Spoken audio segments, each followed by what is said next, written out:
Scared at first. And I remember my dad, what he went through before he passed away. Fighting heart disease as a family with fitness. Most patients with post-infectious cough have their cough resolve on their own without any treatment at all. Just how long a lingering cough can last, even though your respiratory infection was weeks ago. It actually can be a killer.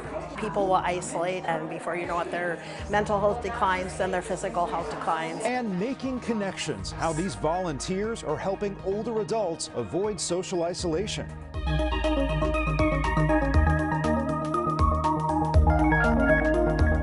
Welcome to Eye on Health, where we focus on stories that affect your physical and mental well-being. I'm Bradley Blackburn.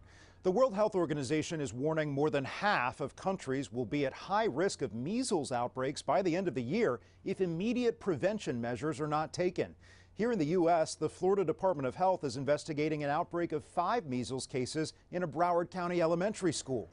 35 cases have been reported in 15 states so far this year. Measles spreads through the air when an infected person sneezes or coughs. It's so contagious that a person who is not protected against measles can get it just by being in a room an infected person was in, even up to 2 hours after they left. I spoke to CBS News medical contributor Dr. Celine Gounder about the threat. So Dr. Gounder, these outbreaks that we're seeing in states around the country, are they significant? These are significant, and it's frankly very scary because this is really the canary in the coal mine.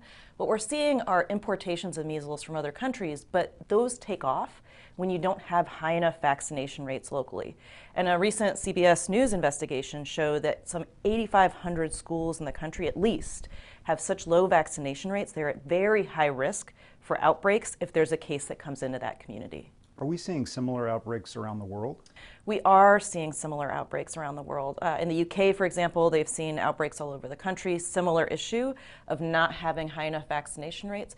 And then also due to the pandemic, there were interruptions of just regular healthcare and public health programs, resulting in lower vaccination rates among kids. So what is driving this decrease in vaccination rates? Well, unfortunately, we've seen this rise of vaccine skepticism over the course of the pandemic, and this is really being driven by lack of trust or disbelief, disinformation about COVID-related public health interventions that is now extending to other things like measles vaccines. What are some of the signs and symptoms of measles? Well, some of the signs and symptoms of measles overlap with other respiratory infections, so things like fever, cough, runny, stuffy nose. A little bit different, you are much more likely to see pink, watery eyes, and then you get this red, slightly raised rash all over the body. Does a vaccine protect you? The measles vaccine is highly effective in protecting against measles outbreaks, measles complications. People don't realize how dangerous measles can be. So it can cause a pneumonia, it can cause severe diarrhea and dehydration, it can infect the brain. And so this is why we saw back, in the 1960s and before that, before we had widespread measles vaccination, we saw many kids and others who were immunocompromised die from measles. So for those that do want to make sure they're protected, how can you make sure that you're protected? So first of all, make sure your kids are vaccinated. Children are supposed to get their first dose of measles vaccine at about age 1 and then about 4 to 6 years old. And are some groups, even of people who are vaccinated, at higher risk if there is an outbreak? Well, there are certain populations that are certainly higher risk. Infants or the elderly, pregnant women are at increased risk because that's a state of what we call immunosuppression. We have many more immunocompromised people in our society, and these folks are at very high risk for severe disease with measles. Dr. Celine Gounder, thank you. My pleasure. Health experts are warning of an anticipated surge of dengue fever in North and South America. The potentially deadly mosquito-borne disease is currently spreading across Brazil. Dengue fever is a viral infection spread by mosquitoes that's most common in tropical and subtropical climates. People usually become ill 4 to 7 days after a bite from an infected mosquito. Symptoms can be mild or severe and include fever with nausea, vomiting, rash, headache, eye pain, and joint and muscle pain. But what we worry most about is that the disease can cause severe complications such as internal bleeding, shock, and even death. Infants, pregnant women, and the elderly have the highest risk, especially if they've gotten dengue the second time. And those with complications have warning signs, which are bleeding from the nose, gums, vomiting in the blood in the stools. Brazil has recorded more than 500,000 likely and confirmed cases. More than 400 deaths that could be linked to dengue are under investigation. A new study finds persistent COVID infections are more common than previously thought. Researchers with the University of Oxford found 1 to 3% of people who catch COVID have infections lasting a month or longer. Those patients were also 55% more likely to get long COVID, which could linger for months. Right now, it's cold, flu, and COVID season. If you feel like you've been coughing for weeks, you're not alone.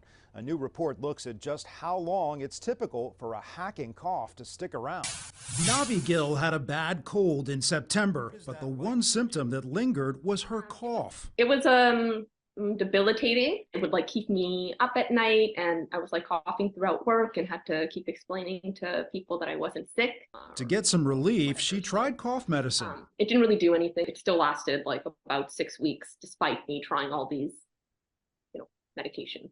A new article in CMAJ says coughing after respiratory infections is common. That post-viral cough can last anywhere from 3 to 8 weeks. And in most cases, patience is the best treatment. We look at evidence all the way from asthma puffers to some of that over-the-counter medications to codeine, and it really shows none of these work effectively. And in the trials that have run, most patients with post-infectious cough have their cough resolved on their own without any treatments at all. Family physician Dr. Kevin Leong at the University of British Columbia in Vancouver says those treatments can also have nasty side effects and be expensive. Up to a quarter of adults can experience that cough that sticks around after a respiratory infection. But if it goes on longer than 8 weeks, see a doctor. Fever, difficulty breathing, difficulty swallowing, or even voice changes. So if you're at all worried, it's not a bad idea to check in with your doctor just to see if it could be something else that's causing the cough. I've always thought it was normal to have a cough after a cold, but I didn't think it was normal for it to last that long. Navi says next time she'll keep in mind it's just a matter of time. A new study finds annual breast cancer screening beginning at age 40 and continuing to at least age 79 saves the most lives. Researchers from Dartmouth reviewed the outcomes of different scenarios, including screening every other year and starting screening at age 50. They found annual screening beginning at age 40 lowered the risk of death the most by 41%. This Black History Month, the American Red Cross is celebrating its partners in the Black community who've helped increase and diversify blood donations for patients with sickle cell disease. It's the most common genetic blood disorder in the U.S. and primarily affects Black people. CBS's Torian Small introduces us to one sickle cell warrior. Multiple pageant winner Dima Hendricks has thrived in the limelight and persevered through the darkness. I do remember the look on my mother's face when they realized I had a stroke at 11 years old. Hendricks was diagnosed with sickle cell disease when she was just 6 months old. The genetic blood disorder impedes the cell's ability to carry oxygen, resulting in excruciating pain. I've had open heart surgery because of blood clots. I've had severe, painful crises. I'm blind in one eye. Before advances in drug treatments, the mom of two needed frequent life-saving blood transfusions. Without the generosity of the people that donate blood for the Red Cross, I wouldn't be here. Since the Red Cross launched its sickle cell initiative in 2021, the number of Black blood donors has jumped about 50%, regaining ground lost during the pandemic. Dr. Yvette Miller says about 1 in 3 Black donors will match a patient with sickle cell disease. Because some of the antigens on our red blood cells are more common from people of African descent, we're more than likely to find the most compatible unit within the Black community. The American Red Cross leans on community partnerships like this one with the Boy Scouts of America to help underscore the impact of Black blood donors. If you donate blood, you're helping many people, not even just one. First-time donor Jason Harmon rolled up his sleeves. Sometimes you just need to volunteer, be a part of it in order to affect change. Hendricks hopes more Black donors will give this life-saving gift to sickle cell warriors and anyone else in need. Torian Small, CBS News, Washington. During Black History Month, we're also highlighting the significant disparities for Black women when it comes to maternal mortality. CBS's Ashley Williams reports on why more Black women are turning to doulas for help. This is what a typical day looks like for Natasha Brereton, caring for her 15-month-old twins, Cassandra and Soraya. When her girls arrived early, a group of doulas stood by her side during labor and delivery. Hiring a doula is not just, a thing, like you just pay someone and they move on. She's forever in my life. You guys want water? Natasha is part of the upward trend of more Black women using doulas. So what is a doula? Well, they're not medical professionals. Instead, they provide physical and emotional support before, during, and after giving birth. According to the CDC, Black women are 3 times more likely to die from pregnancy-related causes than any other group. We have to have some policy change. Brandy Bishop is with the National Black Doulas Association, a nonprofit organization that connects Black birthing families with Black doulas. So we asked, why is there a disparity in treatment? At the baseline, it just has to do with racism. We've built a system on the backs of Black and enslaved women. And as a result, now the system that we have treats Black and brown bodies the same way that it always has. So what's the solution? Bishop says it's threefold. 1, awareness. 2, education. And 3, we need people to really make change on a government level when it comes to how Black and brown women are treated inside of these hospitals. Most health insurance companies do not cover doula services, and that's because they're not considered essential care. Payment usually comes out of pocket. Right now, there are 12 states and the District of Columbia that cover doulas through Medicaid. It's so big. Natasha considers herself lucky. When the twins arrived, her personal doula stayed with her in the hospital for 3 days. So it's really rewarding to me in my heart that I'm able to be in these spaces. She remains a constant support for the busy mom. I wish there were more Black women who understood that there's other things that you could do to not just allow the status quo to make you another statistic. Natasha encourages them to do their research. Ashley Williams, CBS News. Mental illness among mothers is a public health crisis leading to more deaths. That's according to research by Children's National Hospital that finds maternal mortality in the U.S. is up to 3 times the rate of other high-income countries. And 1 in 4 deaths are due to suicide or overdose. The study authors say more women need to be screened for postpartum depression. Coming up, a new procedure is helping some patients lower their high blood pressure and how poor sleep can impact the heart.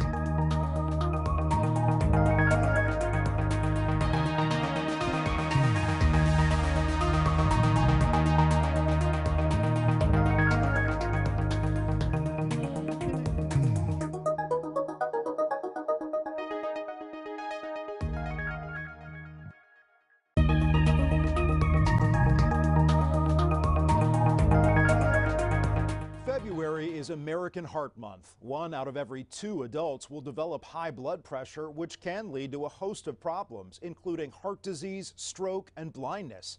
But many patients either can't or won't take medication. As CBS's Dr. Malika Marshall explains, a new procedure could help treat hypertension for life.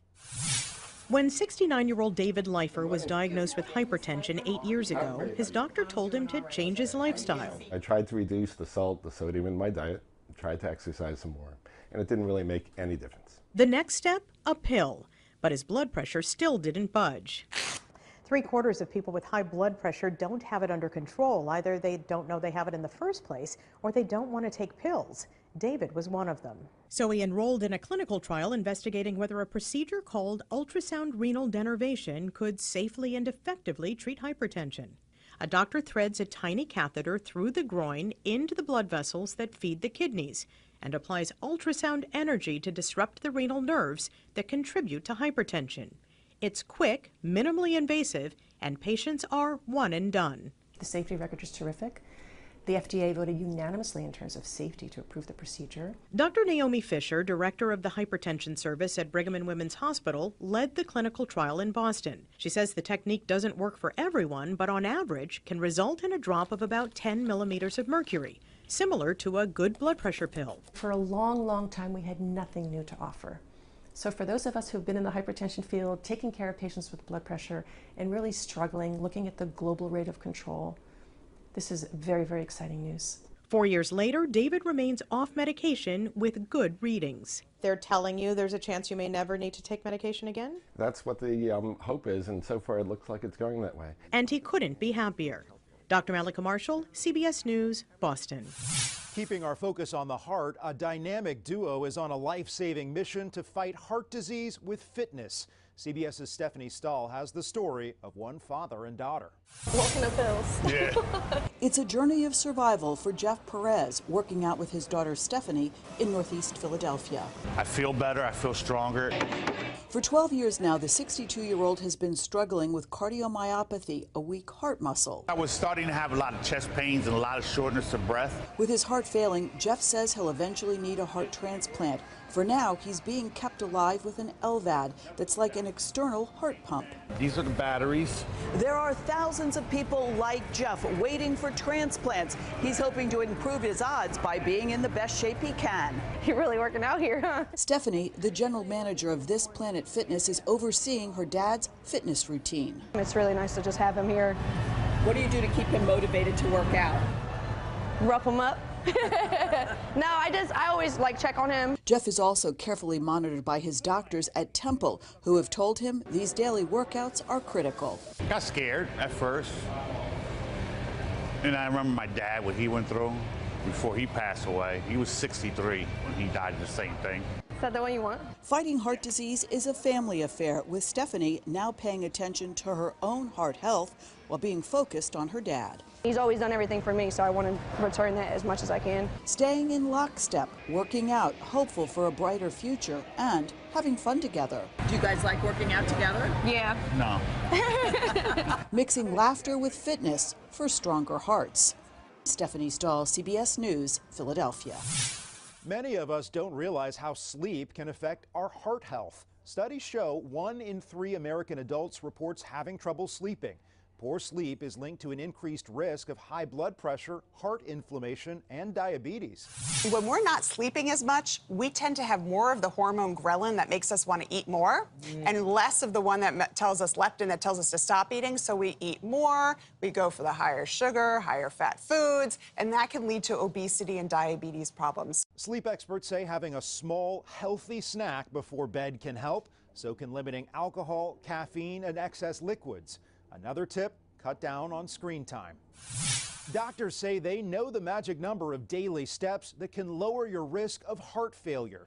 Researchers at the University of Buffalo say 3,600 steps per day at a normal pace can lower your risk of developing heart failure by 26%. The study focused on women age 63 and older. Most women in the U.S. average fewer than 2,400 steps daily. After the break, why less may still be more for women who work out, and how one group is helping older adults feel less lonely and isolated.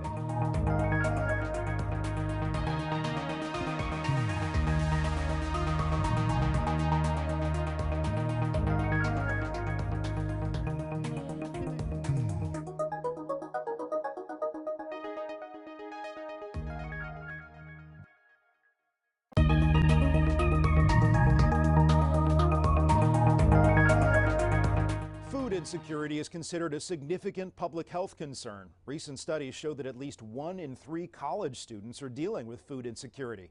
But one university's found an innovative way to help with the problem. CBS's Elise Preston has more. At the University of California, Davis, students may have an appetite for knowledge, but this line isn't for textbooks. It's to receive food.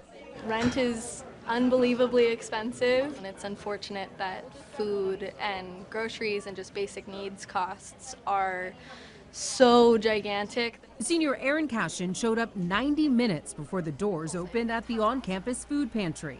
I literally structure my class schedules around being able to come to the pantry. It's run by students, many of whom are working here because they found help here. It feels good to give back and know that I'm needed here. Can you describe what it feels like when you don't know where your next meal is coming from?